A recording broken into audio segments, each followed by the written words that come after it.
नमस्कार दोस्तों, स्वागत है आप सभी का द काउंसिल आईएएस की इस ऑनलाइन प्लेटफॉर्म पर। डेली करंट अफेयर की एमआईक्यू सीरीज शुरू हो गई आपकी। और ये जो क्लास है हमारी यूपीएससी, यूपीपीसीएस और अदर स्टेट पीसीएस के साथ साथ अन्य प्रतियोगी परीक्षाओं के लिए इम्पोर्टेंट है, तो आप लोग जल्द से जुड़ जाएं। और ये एमआईक्यू क्वेश्चन की सीरीज चल रही है, यानी मोस्ट इंपॉर्टेंट क्वेश्चन की सीरीज चल रही है, जो इन परीक्षाओं के लिए बेहद ही उपयोगी है। तो आप लोग जल्दी से जुड़ जाएं। और इसका पीडीएफ आपको एक मैगजीन के रूप में हमारे टेलीग्राम चैनल पर मिल जाएगा, जिसका नाम आपको the council civil services Telegram channel से आपको मिल जाएगा, जिसका लिंक आपको डिस्क्रिप्शन बॉक्स में दिया हुआ है। साथ ही हमारे यहाँ ऑनलाइन क्लासेज भी उपलब्ध कराए जा रहे हैं विषय विशेषज्ञों द्वारा। आप ऐप के माध्यम से उस क्लास को ज्वाइन कर सकते हैं, और ऐप का लिंक डिस्क्रिप्शन बॉक्स में दिया हुआ है। आप वहां से जाकर के द काउंसिल का ऐप डाउनलोड कर सकते हैं और अपने वहां से क्लासे करके भी अपने घर पर बैठे हुए आप अपने लक्ष्य को सार्थक कर सकते हैं। द काउंसिल अब आपके घर पर पहुंच चुकी है। ऑनलाइन माध्यम के से आपके घर पर पहुंच करके आपकी तैयारी को शानदार बनाएगी द काउंसिल। तो आप लोग जो भी ऑनलाइन पढ़ने के इच्छुक हैं, मिनिमम पैसे पर द काउंसिल के ऑनलाइन चैनल से ऐप के माध्यम से अपने कोर्स को वो कर सकते हैं। ऑफलाइन बैचेज भी हमारे यहाँ चल रहे हैं लगातार। इलाहाबाद में ऑफलाइन 22 बैच चल रहे हैं, आप लोग आकर किसमें भी एडमिशन ले सकते हैं। तो आज का एमआईक्यू क्वेश्चन के सीरीज का पहला क्वेश्चन लेकर आए हुए हैं आपके सामने। और ये पहला क्वेश्चन ये कह रहा है कि हाल ही में चर्चित राज्य ऊर्जा व जलवायु सूचकांक, राज्य ऊर्जा व जलवायु सूचकांक के संदर्भ में निम्नलिखित कथनों पर विचार कीजिए। पहला है कि इसे नीति आयोग ने लॉन्च किया है, और दूसरा कथन है कि इसमें बड़े राज्यों में गुजरात शीर्ष स्थान पर। दो कथन दिए गए हैं और पूछा जा रहा है उपयुक्त में से कौन सा या से कथन सत्य है या है केवल एक, केवल दो, एक और दो दोनों, न तो एक और न ही दो। ये चार कथन जो है आपको ऑप्शंस दिए हुए हैं। तो राज्य ऊर्जा और जलवायु सूचकांक के बारे में बात करें तो हाल ही में इसको नीति आयोग ने लॉन्च किया है, और यह अपनी तरह का पहला सूचकांक आपको दिखाई देगा, जिसका उद्देश्य आपको दिखाई देगा भारत के राज्यों और केंद्र शासित प्रदेशों द्वारा ऊर्जा और जलवायु क्षेत्र में किए गए जो प्रयास हैं उनको ट्रैक करना है।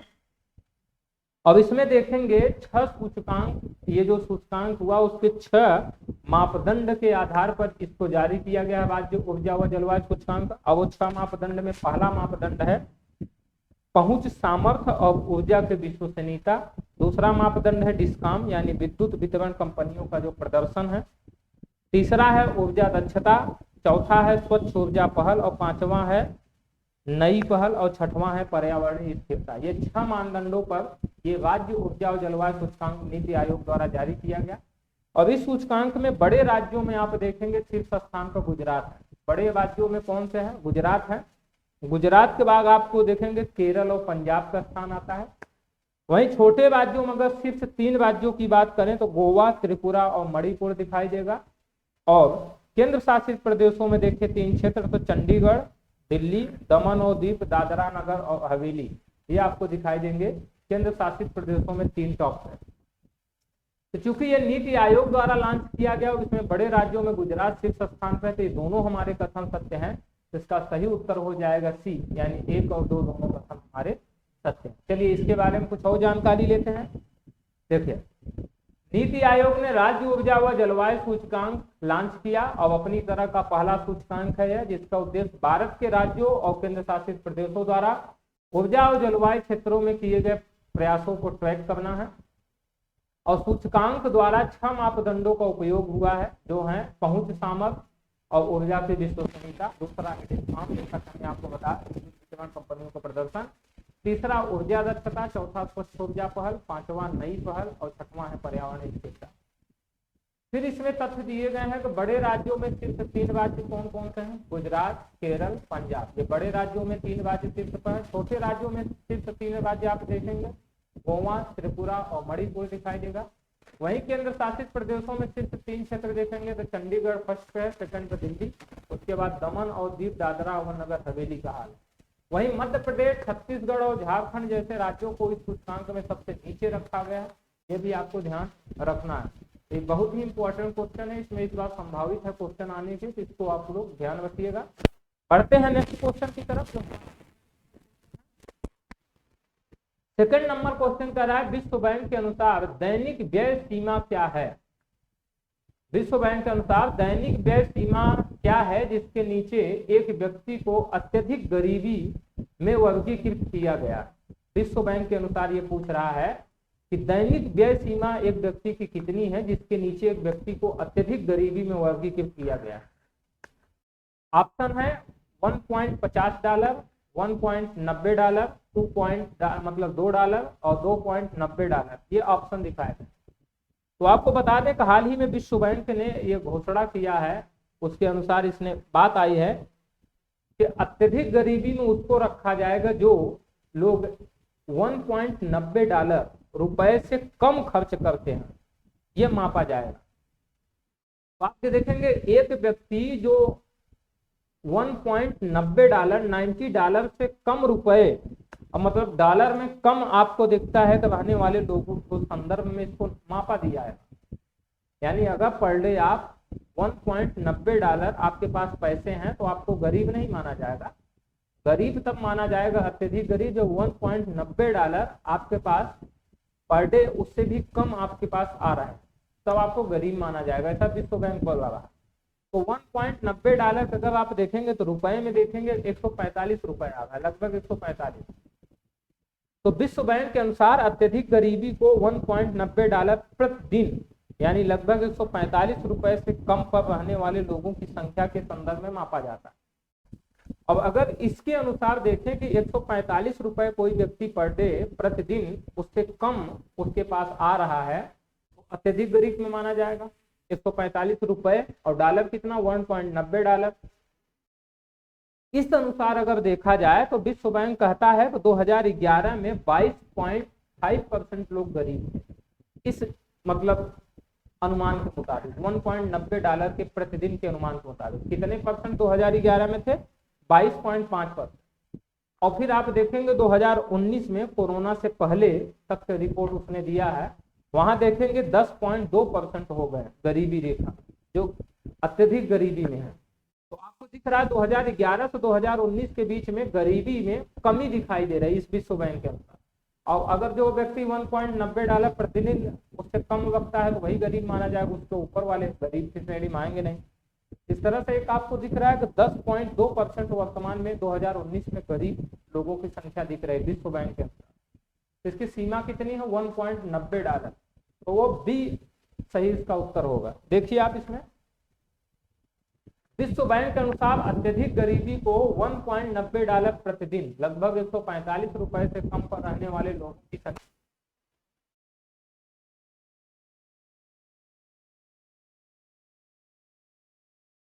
दो हो गई, जो 2011 में कितनी थी 22.5%, अब 2019 में घट करके 10.2%। अब ये जो गरीबी की बात चल रही है, अत्यधिक गरीबी की, ये विश्व बैंक का जो रुपया निर्धारित किया गया है 145 लगभग और डॉलर जो 1.90 निर्धारित किया गया उसके अनुसार ये बताया जा रहा है।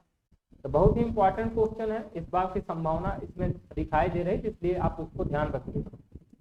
नेक्स्ट क्वेश्चन हमारा तीसरा नंबर है और तीसरा नंबर कह रहा है कि निम्न में से कौन सा केंद्रीय मंत्रालय 1 लाख से अधिक आयुष्मान भारत स्वास्थ्य और कल्याण केंद्रों पर ब्लॉक स्तरीय स्वास्थ्य मेलों का आयोजन कर रहा है।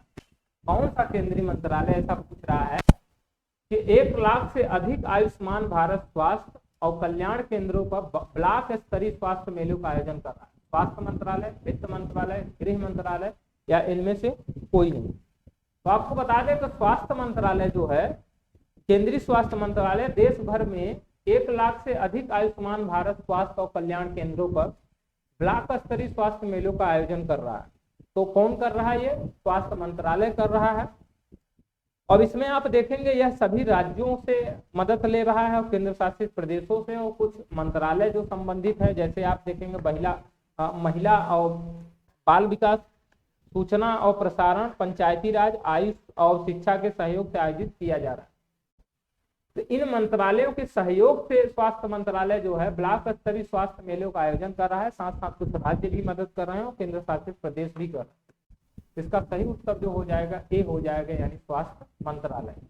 देखिए आप केंद्रीय स्वास्थ्य मंत्रालय देश भर में 1 लाख से अधिक आयुष्मान भारत स्वास्थ्य और कल्याण केंद्रों और ब्लॉक स्तरीय स्वास्थ्य मेलों का आयोजन कर रहा है और सभी राज्यों, केंद्र शासित प्रदेशों और संबंधित मंत्रालय जैसे महिला एवं बाल विकास, सूचना और प्रसारण, पंचायती राज, आयुष और शिक्षा के सहयोग से इसको आयोजित किया जा रहा है। और आयुष्मान भारत स्वास्थ्य और कल्याण केंद्रों और टेली मेडिसिन और टेली परामर्श के बारे में जागरूकता पैदा करने के लिए यह मेला आजादी का अमृत महोत्सव जो मनाया जा रहा है उसका एक हिस्सा है। ये आपको ध्यान रखना। बढ़ते हैं नेक्स्ट क्वेश्चन की तरफ, जो हमारा चौथा नंबर क्वेश्चन है।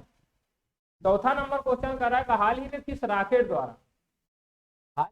रॉकेट द्वारा अमेरिकी राष्ट्रीय टोही कार्यालय के जासूसी उपग्रह को कक्षा में लॉन्च किया गया? किस रॉकेट द्वारा अमेरिकी राष्ट्रीय टोही कार्यालय के जासूसी उपग्रह को कक्षा में लॉन्च किया गया? ऐसा क्वेश्चन है। ऑप्शन है स्पेस फाल्कन 9, डी है स्पेस एक्स फाल्कन 2, सी है PSLV और डी है इनमें से कोई नहीं। तो आपको बता दें कि 17 अप्रैल 2022 को, कब 17 अप्रैल 2022 को कैलिफोर्निया के बेडनवर्ग स्पेस फोर्स बेस से स्पेस एक्स फाल्कन 9 रॉकेट द्वारा एक अमेरिकी राष्ट्रीय टोही कार्यालय के जासूसी उपग्रह को कक्षा में लॉन्च किया गया। अब ये जो है लॉन्च किया गया स्पेस एक्स फाल्कन 9 द्वारा। तो अब कब लॉन्च किया गया? 17 अप्रैल 2022 को लॉन्च किया गया। कहां से लॉन्च किया गया अगर पूछता है तो कैलिफोर्निया के बेडनवर्ग स्पेस फोर्स बेस से इसको लॉन्च किया गया। इसका सही उत्तर जो हो जाएगा स्पेस एक्स फाल्कन 9 द्वारा किया गया। इसका सही उत्तर हो जाएगा ए, यानी स्पेस एक्स फाल्कन 9।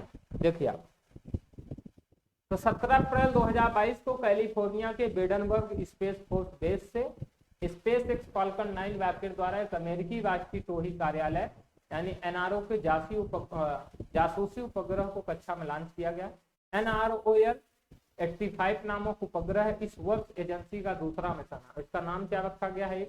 NROL 85 नाम रखा गया और ये दूसरा मिशन है इस वर्ष का 2022 का। NROL 85 स्पेस एक्स के फाल्कन 9 रॉकेट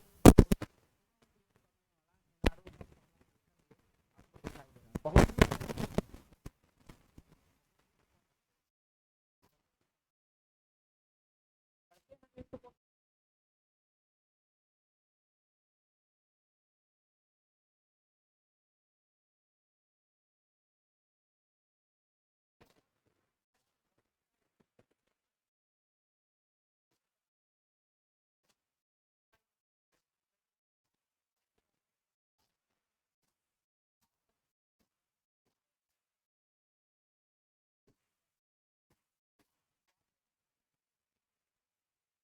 और सैटेलाइट सिस्टम और सब सिस्टम, ग्राउंड इम्प्लीमेंट मैन्युफैक्चरिंग और अन्य सुविधाओं के जो घरेलू उत्पादन है को बढ़ावा देने के लिए अपना स्पेस टेक फ्रेमवर्क लॉन्च किया। तो इसको तेलंगाना ने लॉन्च किया है और यह मेटावर्स पर आयोजित होने वाला पहला आधिकारिक सरकारी कार्यक्रम भी। तो स्पेस टेक किस राज्य ने लॉन्च किया है फ्रेमवर्क? तो इसको तेलंगाना ने लॉन्च किया है। जिसका सही उत्तर हो जाएगा सी, यानी तेलंगाना। देखिए आप, स्पेस टेक तेलंगाना ने लॉन्च व्हीकल, सैटेलाइट सिस्टम और सब सिस्टम, ग्राउंड मैन्युफैक्चरिंग और अन्य सुविधाओं के घरेलू उत्पादों को बढ़ावा देने के लिए अपना स्पेस टेक फ्रेमवर्क लॉन्च किया और मेटावर्स पर आयोजित होने वाला पहला आधिकारिक सरकारी कार्यक्रम आपको तेलंगाना में। बढ़ते हैं नेक्स्ट क्वेश्चन की तरफ, जो हमारा 6 नंबर क्वेश्चन है। 6 नंबर क्वेश्चन कर रहा है कौन सा भारतीय सशस्त्र बल राष्ट्रीय स्तर पर प्रतिक्रिया अभ्यास नेट फ्लोवेक्स का आयोजन करता है?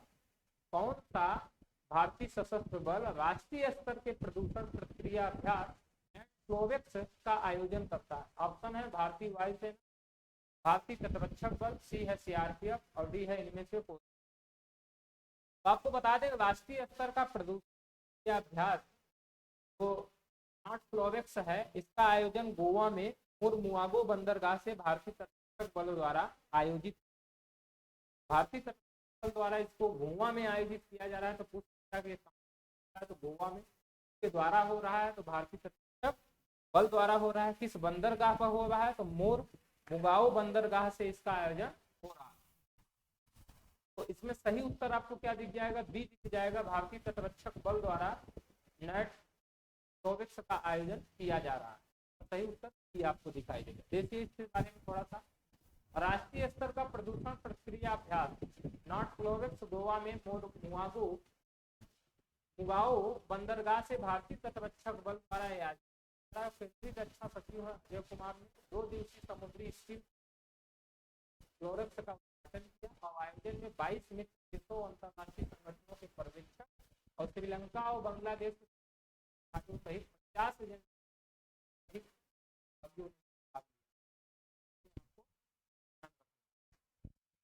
नेक्स्ट क्वेश्चन हमारा है 7 नंबर। अब कह रहा है कि हाल ही में किस केंद्रीय मंत्रालय ने राष्ट्रीय धातुकर्मी पुरस्कार 2021 कार्यक्रम की मेजबानी की? किस केंद्रीय मंत्रालय ने किया, यह क्वेश्चन पूछ रहा है। राष्ट्रीय धातुकर्मी पुरस्कार 2021 कार्यक्रम की मेजबानी की। ए है इस्पात मंत्रालय, बी है वित्त मंत्रालय, सी है जनजातीय कार्य मंत्रालय और डी है विदेश मंत्रालय। तो आपको बता दें केंद्रीय इस्पात मंत्रालय ने नई दिल्ली में राष्ट्रीय धातुकर्मी पुरस्कार 2021 कार्यक्रम की मेजबानी की और इस कार्यक्रम की अध्यक्षता जो किया वो केंद्रीय इस्पात मंत्री रामचंद्र प्रसाद सिंह ने किया। तो किसके नेतृत्व में हुआ है, मेजबानी किया है? तो इस्पात मंत्रालय ने किया है। तो इसका सही उत्तर हो जाएगा ए, यानी इस्पात मंत्रालय। देखिए तो केंद्रीय इस्पात मंत्रालय ने नई दिल्ली में राष्ट्रीय धातुकर्मी पुरस्कार 2021 कार्यक्रम की मेजबानी की और इसकी अध्यक्षता कौन किया? तो केंद्रीय इस्पात मंत्री रामचंद्र प्रसाद सिंह ने किया। अब उद्देश्य क्या है इसका? राष्ट्रीय धातुकर्मी पुरस्कार 2021 का लौह और इस्पात के क्षेत्र में काम करने वाले धातु कर्मज्ञों और इंजीनियरों के उत्कृष्ट योगदान को सम्मानित करना है, इसका ये उद्देश्य रहा। तो आज की क्लास में बस इतना ही। मिलते हैं नेक्स्ट क्लास में नए क्वेश्चन का सीरीज लेकर के, जो नए क्वेश्चन आपको लेकर के MIQ क्वेश्चन सीरीज का बहुत ही इंपॉर्टेंट क्लास है। आप लोग प्लीज इसको शेयर भी करते रहें, अन्य लोगों को जोड़ते रहें आप लोग। इसका महत्व आपको इस बार UPSC और UPPCS में देखने को मिलेगा, तो बहुत ही इंपॉर्टेंट है। आप लगातार बने रहिए। मिलते हैं नेक्स्ट क्लास में। आप सफल हों इसी शुभकामनाओं के साथ। Thank you.